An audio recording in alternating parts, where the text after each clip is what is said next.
아내들이여 자기 남편에게 복종하기를 주께 하듯 하라.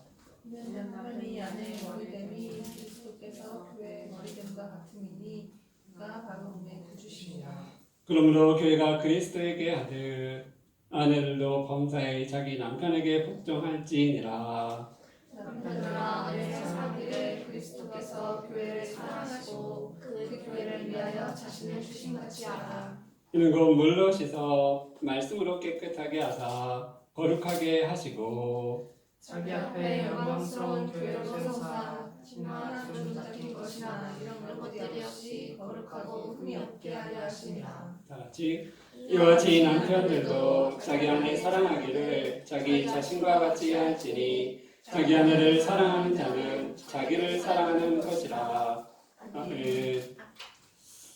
우리는 예수님께서 첫 번째 무엇을 말씀하셨는지 성경을 통해 알 수 있습니다. 그 첫 번째 전판 메시지는 회개하라, 천국이 가까이 왔느니라 였습니다.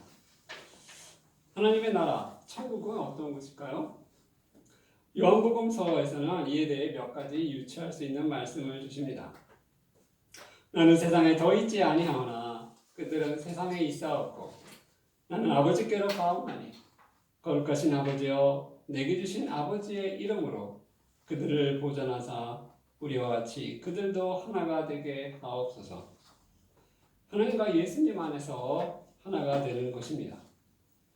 하나님과 예수님 안에 있다는 것은 다음과 같은 특권이 주어집니다. 내가 진실로 진실로 너희에게 이르노니 너희가 무엇이든지 아버지께 구하는 것을 내 이름으로 주시리라. 하나님께 무엇이든지 구하면 예수님의 이름으로 주신다는 것입니다. 그런데 우리는 이것에 대해 지난주에도 살펴보았습니다. 지난주에 살펴보았던 요한복음 11장부터 15장과 같이 16장, 20장에서도 똑같은 장면이 펼쳐지는 것입니다. 성경에서 두 번 나온다는 것은 그만큼 중요하다는 의미일 것입니다. 새로운 세상, 하나님의 나라는 우리가 하나님과 예수님 안에 있는 것이고 무엇이든지 하나님께 구하면 예수님의 이름으로 주시는 세계인 것입니다. 그런데 이 하나님의 나라에 사는 백성들의 성품이 소개되고 있습니다. 다음과 같이 말씀하십니다. 그들을 진리로 거룩하게 하옵소서. 아버지의 말씀은 진리니이다. 하나님의 말씀으로 거룩해진 성품을 갖는다는 것입니다. 말씀으로 변화된 성품인 것입니다. 예수님께서 제자 야고보와 요한에게 물의 아들이란 별명을 덧붙여 주셨습니다. 물의가 뭡니까? 천둥과 번개를 말합니다.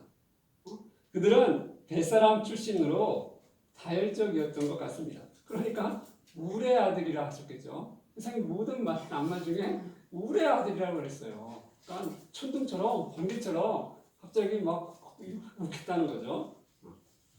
그러나 사도 요한이 쓴 서신을 보면 전혀 그런 모습이 보이지 않습니다. 요한복음, 요한 1, 2, 3서는 물의 아들이 쓴 글이 아니라 사랑의 아들이 쓴 것처럼 보입니다.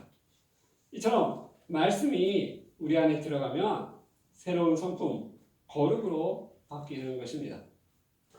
요한복음의 20장에서 글을 쓰는 이유에 대해 설명하고 있습니다. 오직 이것을 기록함은 너희로 예수께서 하나님의 아들 그리스도이심을 믿게 하려 하며 또 너희로 믿고 그 이름을 힘입어 생명을 얻게 하려 함이니라. 예수님이 하나님의 아들이심을 믿게 하려고 쓴다는 것입니다.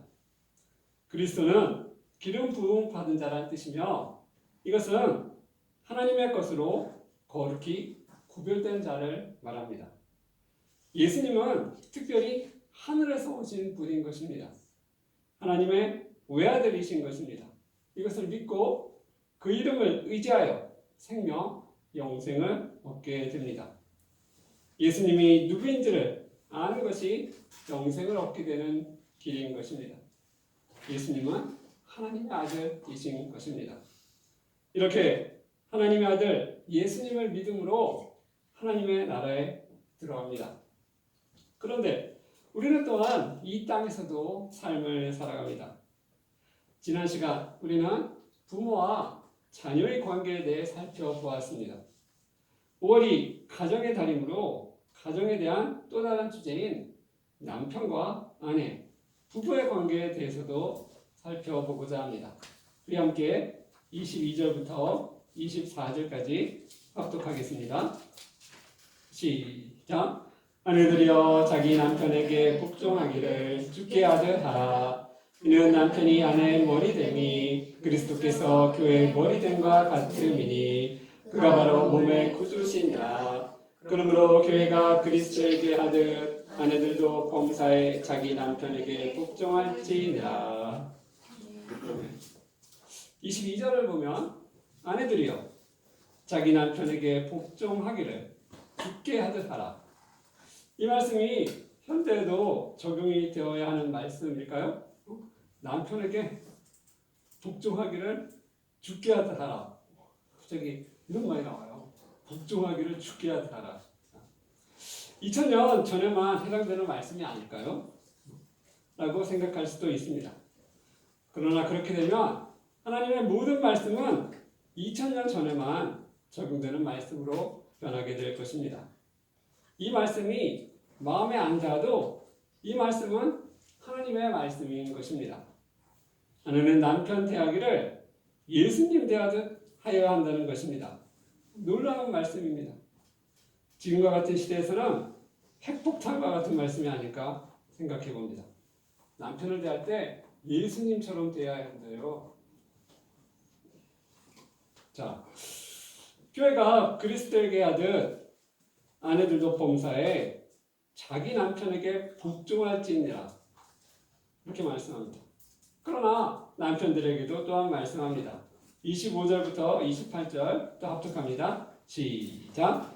남편들아 아내 사랑하기를 그리스도께서 교회를 사랑하시고 그 교회를 위하여 자신을 주신 같이 하라. 이는 곧 물로 씻어 말씀으로 깨끗하게 하사 거룩하게 하시고 자기 앞에 영광스러운 교회로 세우사 티나 주름 잡힌 것이나 이런 것들이 없이 거룩하고 흠이 없게 하려 하심이라.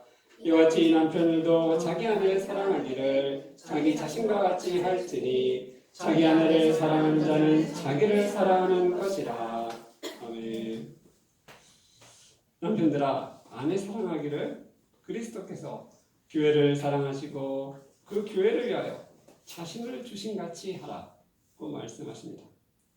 남편들은 아내를 위해 목숨까지도 바치기까지 사랑하라고 하십니다.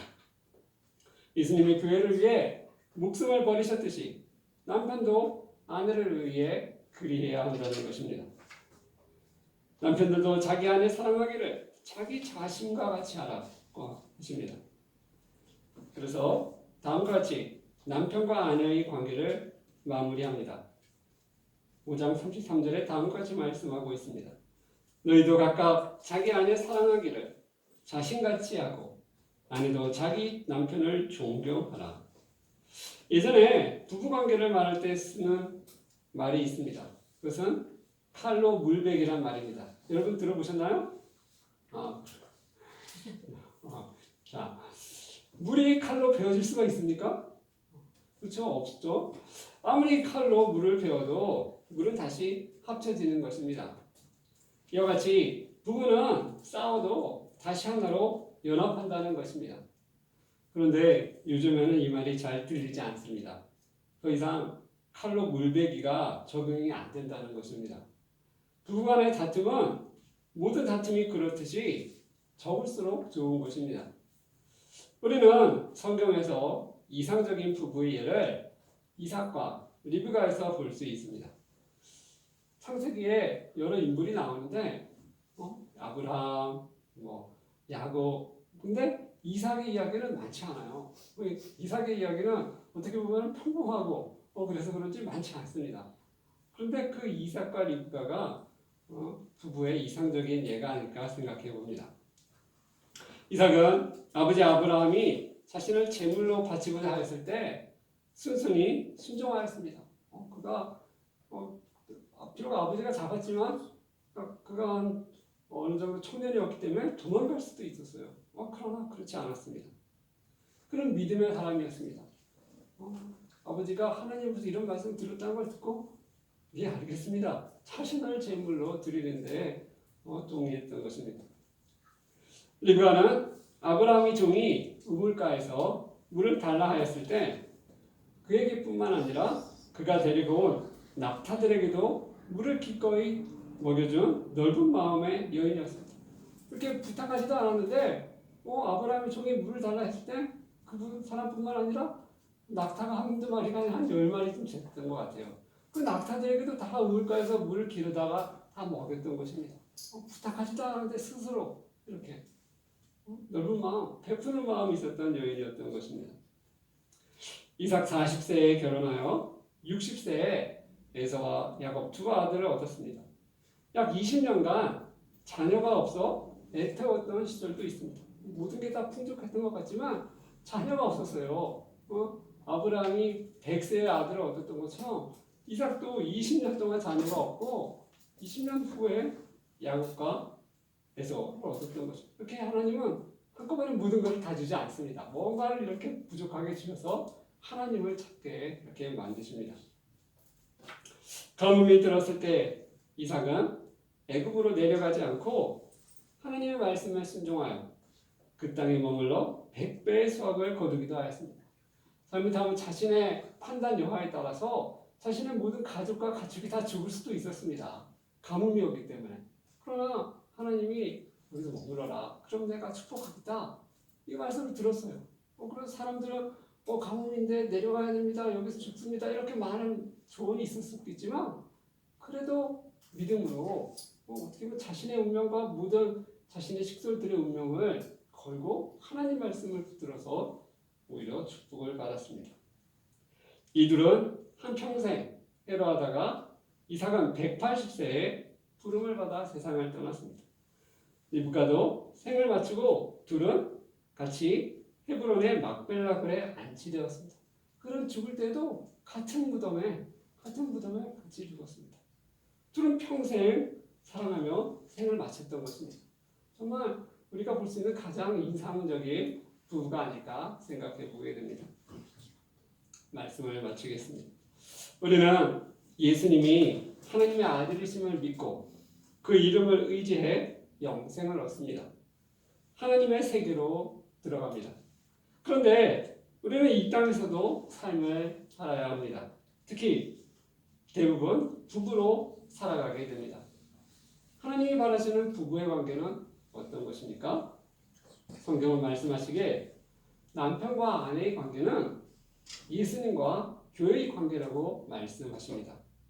아내는 남편을 예수님 대하듯 대하고 남편은 아내를 예수님이 교회를 위해 목숨을 내놓듯이 사랑하라고 말씀하십니다. 다시 한번 남편과 아내의 관계는 예수님과 교회의 관계라고 말씀하고 있는 것입니다. 이것이 이상적인 부부 관계라고 성경은 말씀하고 있는 것입니다. 우리 모두 이것을 잘 깨달아 아름다운 가정을 이루는 우리 모두가 되시길 축원합니다. 말씀을 생각하며 기도하시겠습니다.